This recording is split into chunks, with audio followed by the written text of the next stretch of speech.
Hey everybody, welcome. My name is Jason Anderson. I'm the founder CEO of PreVeteran. I have with me Aaron Ingram, who's our director of operations. Say hi, Aaron. Hey everybody, I am a 10-year Navy veteran, and I'm looking forward to having a quick little chat here. Totally. So this is going to be one of our many conversations that we're going to have in the future. But today we want to deal with one slide, one topic, and we call it the military transition crisis. So let me tell you, just from my standpoint, and of course, we want to hear Aaron's opinion on this as well. The transition crisis is definitely not hyperbole. It is definitely something that's out there, and we want to help walk you through this slide that I actually created back in 2016, 2017, when I was trying to understand the transition space. So just for all you listening out there, what I did is I went through every study I could find over the last 30 years, and that's really as far back as they go. But then I divided the space into employment, wellness, higher education, entrepreneurship. And the big takeaway after studying this for well over a year and trying to sift through these different articles, sift through these different research papers, sift through these different VA studies, the big takeaway was, guess what? The 2 years following transition is problematic across all those four lines of effort for military members and spouses leaving the service. So what do you think about that, Aaron? Yeah, I think that's, a surprise to a lot of people. So you see, like, just as like a primer, you see those posts that, and Bureau of Labor and Statistics, announced veteran unemployment 2.8% is the most recent stat, and that is great. And like we celebrate that with everyone else. That is awesome. But if you know how that stat is developed, it gives it a little more context, right? Because it doesn't consider the labor force rate, which, as you know, if you're getting out of the military and you don't go immediately into a job out of the military, then you're not even considered in the unemployment stats. So what happens is you have to get a job post military and then lose that job to actually be in the unemployment stats. So over half, and you can see here the not in the labor force rate for veterans is almost double their counterparts. So that shows that, hey, a lot of folks are going back to school, or they're retirees and just not working, or they're getting out and not able to get a job. They're getting out and not able to get a job, but they don't show up in the unemployment stats. So I find that super interesting, and something that a lot of people don't realize, because those folks become the unknown statistic that, we don't really track that. Yeah, I totally agree with you. And, I found that out too, going way back when I was kind of looking through this. So if you look at the employment line of effort right here, for all you Army folk that are listening on here using that terminology, like there's a couple things that stand out and then things that don't stand out. And you kind of put the things in that maybe people don't know about. So interesting, the unemployment rate, something that's kind of, I was shocked at because of all the news that's typically around that. The veteran unemployment rate has never been higher than the general unemployment for the unemployment rate for the general public, which shocked me, right? Because we always make the press and stuff like that for discussing unemployment rate. I was shocked to find we had never had it higher than the general public. So that really confused me going back to 2016, 2017. So there was a lot of interesting news out there. Now, to kind of get into the important points that folks listening to this might be interested in, when you talk about the not in the labor force rate, that is 100% true. But it is true also that the veteran force is definitely older than the general public, just as a general rule of thumb. So some of that is explained away that way. Now, exactly to your point, Aaron, though, are the next two stats that are on the slide here, which is came out as a landmark study in 2014 between Vet Advisor and Syracuse University, that 50% of transitioning military leave after 12 months, 65% leave after 2 years.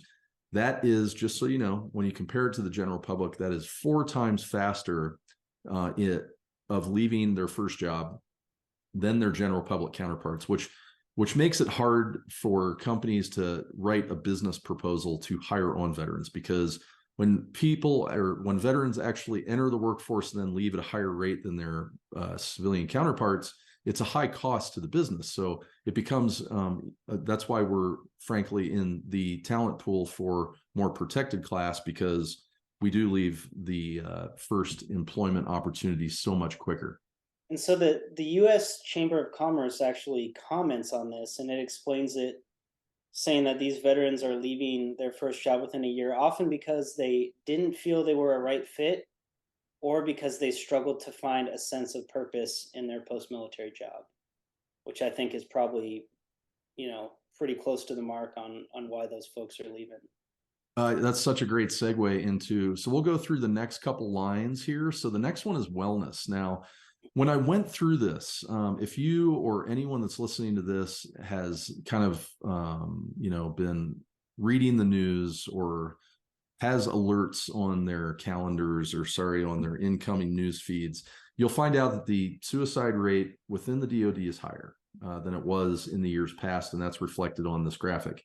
The suicide rates for veterans is always been higher, but that has also increased a bit, but is more stabilized. And you always heard about the moniker of 22 suicides per day.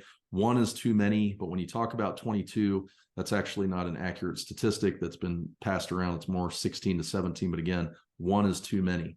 Now let's talk about the reason why that's happening. Now, there was an interesting finally a landmark study was done in 2015 that said suicide ideation is strongest at transition. Now, in the next subsequent things, or if you've been following PreVeteran, we talk about this a lot, this mindset piece, and we talk about being prepared for transition. And if you're not able to set yourself up for success and be able to find that job along with all the other line items you need to do and get right to be successful, then wellness really does take a hit, whether that's the stress that's involved as you're getting ready for transition. We call that chronic stress. We talk about that when it wakes you up in the middle of the night because your brain knows that you need to go do these tasks to set yourself up for success and your family up for success. So we have this on here not to scare people, but just to let them know it's very predictable that if you don't land well, then there is a potential for a downward spiral. And then that's when we talk about not just being unhealthy, but things that can potentially be more problematic for the community. And the real emphasis is making sure, and this is what PreVeteran is all about, getting you perfectly set up and optimized to leave the military so that your wellness is intact, your relationships are intact, so that you're really positioned for success. Yeah, I think it's also, kind of knowing the emotional roadmap that here's some stuff you're going to go through that you don't realize right now because you're active duty and this stuff is all kind of off in the distance.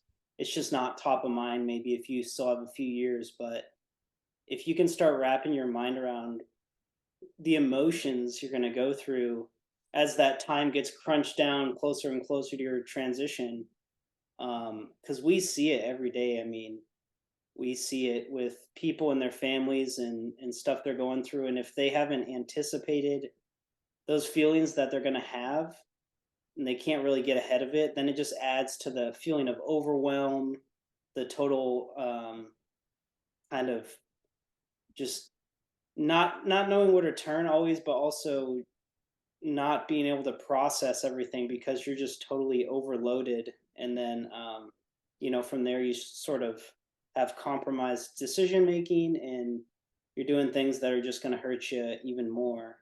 And so it creates this really unhealthy cycle where if you can get ahead of that and sort of see what's coming, anticipate it.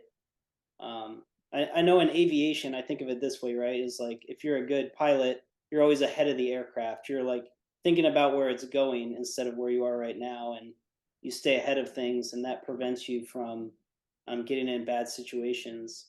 And it's sort of like that with your emotions as you're going through transition, that if you haven't anticipated what that's going to look and feel like because you've never done it before, it's reasonable. You're not going to know what that's like. But if you can have an idea and have someone who's been through it kind of walk you through the common things you're going to experience that everyone experiences, and that'll make you feel less alone and kind of help you navigate that, I think. And we try to do that through our course too. Absolutely. Yep. All that makes 100% sense. I'm so glad you brought up the emotional aspect of that because that's something the individual has to deal with, and they need tools and training to be able to understand that one, begin making better decisions. So let's cover the next couple lines. These were a big shock to me, right? Because when you talk about higher education, when I did this research way back when, what you find out is that the graduation rates of the GI Bill are at 48%, right? And the general public is at 49%. But of course, the big distinction is the general public is paying their own way. They don't have a huge GI Bill benefit to lean on, right? And then you kind of add in the other stats from the groundbreaking VA study done in 2015, that the time to earn a certificate for a veteran is 2.3 years longer than it took a general public counterpart.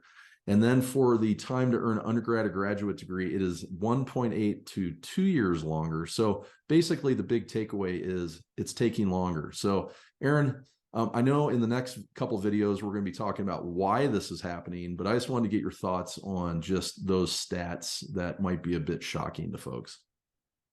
Yeah, I mean, it's unfortunate to me because we're just leaving so much money on the table, right? That the taxpayer who's funded the GI Bill and the individual veteran who's earned the GI Bill through their service, it ends up being a lose-lose situation.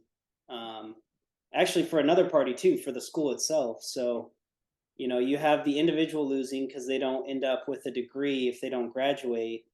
You have the taxpayer losing because they paid to fund a GI Bill, which never comes to fruition in terms of a degree.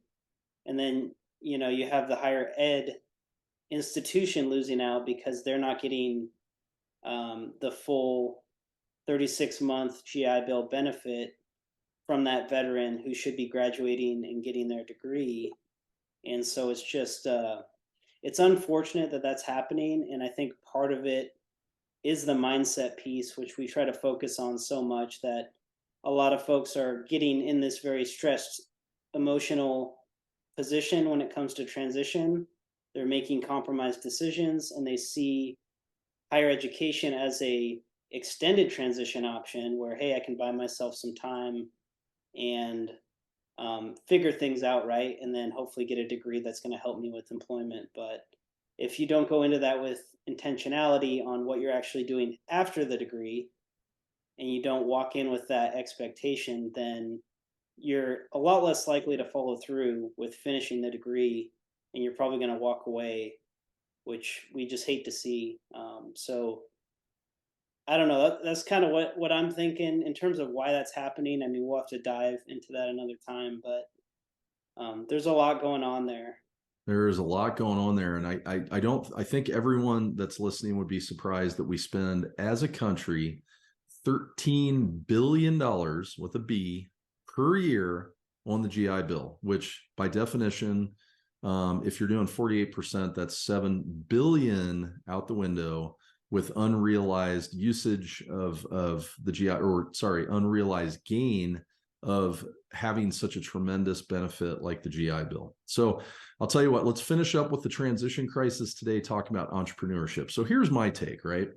If you follow, or if you're interested in entrepreneurship like I was, and I still am, or if you're a service member who's kind of been in that space and listened to different, let's say influencers or different institutions out there that had been touting, there's been a significant decline in entrepreneurship among veterans. I'm here to tell you, it's not so much true. In fact, it's hard to find those stats anymore. They've been kind of scrubbed off the internet.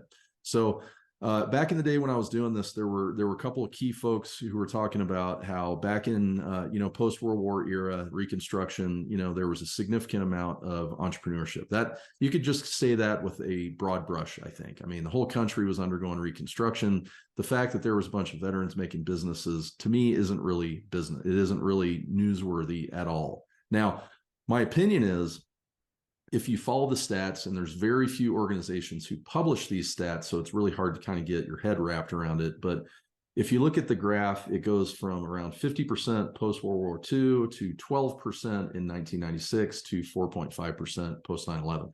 I can tell you across the general population, every stat I've seen shows that we've essentially just normalized to the population, which to me makes sense, right? I mean, at the end of the day, military is just an identity. It's something that you have that's an additional to your personal identity. But at the end of the day, you're an American, you're a human being, and there's just very few people who are willing to take those risks So the way I look at that stat is it's just a normalization of us to the general public, and there's really nothing to be super alarmed about. What are your thoughts, Aaron? Yeah, I mean that makes sense to me. I think as we go through kind of the economic tightening time that we're going through now, people are also nervous about money, about their security, and I think leaving the military, sometimes you want to just maintain that level of security too. So it seems like there's not a huge, delta between the two groups, as you're saying.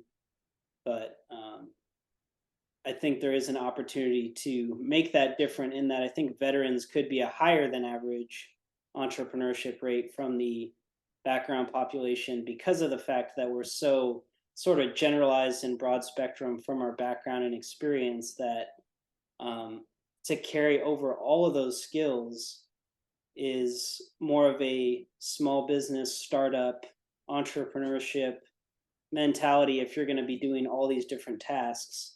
Because as you know, if you go into a big company, you're going to be in a very specific role and doing very specific things, which for a veteran will be a new, different experience. So it just depends. If you're a risk taker and you're maybe younger and you have a great idea and you've proven it out a little bit already, I think it's an awesome track to pursue, but not for everyone, that's for sure. That is definitely true. And I can't wait to start talking about entrepreneurship stuff specifically. The big takeaway, and we'll talk about this in much more depth later, is it really is helpful to get a job and do a side hustle for entrepreneurship vice going full boat into the deep ocean, because you need to know how business works in order to run a business. That's just Jason's opinion. And with that, we're going to finish up with what we talked about today, which was the military transition crisis. We'd love to hear if you have comments. Again, this is a new kind of thing Aaron and I are doing, just having a casual conversation for everyone's benefit. If you enjoyed it, please let us know. If you'd like to hear something else, please let us know in the comments below. But otherwise, we'll catch you on the next video. We'll be doing these once a week, and we look forward to speaking with you again. Thank you. Check out PreVeteran, and we'll see you on the next one. Absolutely. Check out PreVeteran. Thank you.